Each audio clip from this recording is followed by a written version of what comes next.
After driving 138 kilometers, we reached to Al-Matrah border crossing into Oman. Once we completed all the procedures, passport checks, car insurance, and so forth, we entered Oman. For visa, make sure to check the official Royal Oman Police e-visa portal 3 days in advance for the latest requirements and application process. One thing that really stood out was that a person ahead of us was turned away because their car financed through a UAE bank still had outstanding payments. So as a warning, if you plan to drive from the UAE with a financed car, make sure it's fully paid off, otherwise you will be sent back and lose precious time. After crossing, we drove 3 hours to Muscat, and from the moment we arrived, the city's calm, authentic charm was undeniable. Even though the buildings were new, they retained their traditional spirit. After exploring, we were starving, so we headed to a well-known spot called Lahab Kitchen, famous for its authentic Omani cuisine, especially gouzi, the spiced lamb with rice. It was absolutely delicious and gave us a true taste of Oman. Next, we wandered through Muscat's beautiful streets, so organized, calm, and still full of character. Our major stop was Matrah Fort. The drive there was smooth. The Muscat's hilly terrain gave the route a special charm.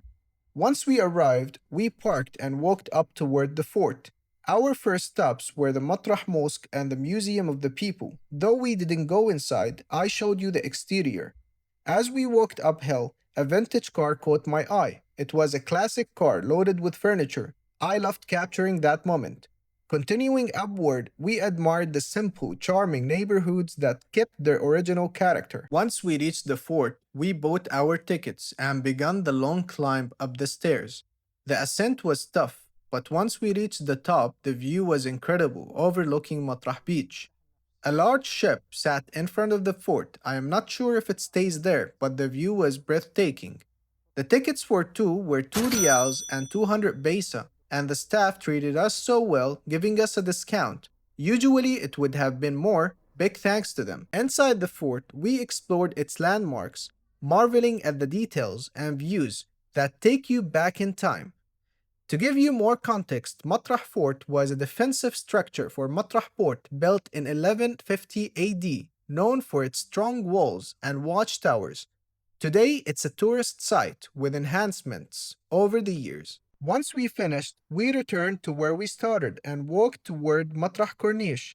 The area's beauty was stunning, so we captured videos of the shore, even spotting crabs on the rocks. The beach's simplicity and charm are unmatched. You won't see this anywhere else. After that, we walked to Matrah Souq, a traditional market brimming with decorations, handicrafts, and woven fabrics, both handmade and machine-made. There was a huge variety of different colors, shapes, sizes, priced fairly, not too expensive, but not too cheap either. If you are looking for a souvenir, this is the right place. After exploring Matrah Souq, we returned, rested, and the next morning we set out for our next adventure, a boat trip at Marina Bandar to see dolphins. Once we arrived, we bought tickets for 2 people with a discount. It was 8 rials. Normally, it is 5 rials each, but the team was amazing and gave us a special price. Once we boarded, the fun began.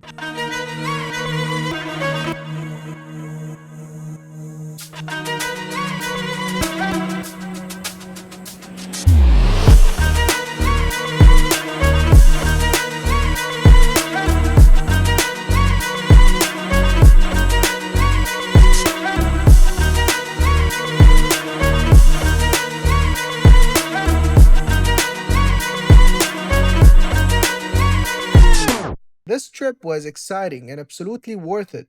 I highly recommend it to anyone visiting Muscat. Watching the dolphins is a must. On the way back, something funny happened. We spotted a turtle all alone by the entrance, and we filmed it. So cute. After the dolphin trip, we continued to our next stop, and along the route, we discovered even more beautiful sights. A fountain caught our eye, so we paused to film birds gathered around it, and the whole scene was just breathtaking. Our next destination was the Royal Opera House, inaugurated in 2011, and it's one of the most important cultural centers in Oman. Built to host world-class operas and events, after entering, a tour guide gave us a rich, detailed walkthrough, helping us understand the history, design, and function of the Opera House. After that, we rested, and the following day we visited our final stop, the Sultan Qaboos Grand Mosque, completed in 2001 by Sultan Qaboos. It's the largest mosque in Oman and a true architectural wonder. For tourists, visiting hours are Saturday to Thursday from 8 a.m. to 11 a.m., and it's closed to visitors on Fridays, except for worshippers. Entry is free of charge, but modest dress is required. Women must cover their hair, arms, and legs, and men should wear long trousers. This was the end of our vlog. I hope you enjoyed it and that it serves as a guide for anyone planning to visit Muscat in the future. I hope you found the information useful and the locations inspiring. Stay tuned for the next vlogs and please support me with a like, a comment, a subscription, and turn on the bell so you don't miss any updates. Take care and I will see you next time.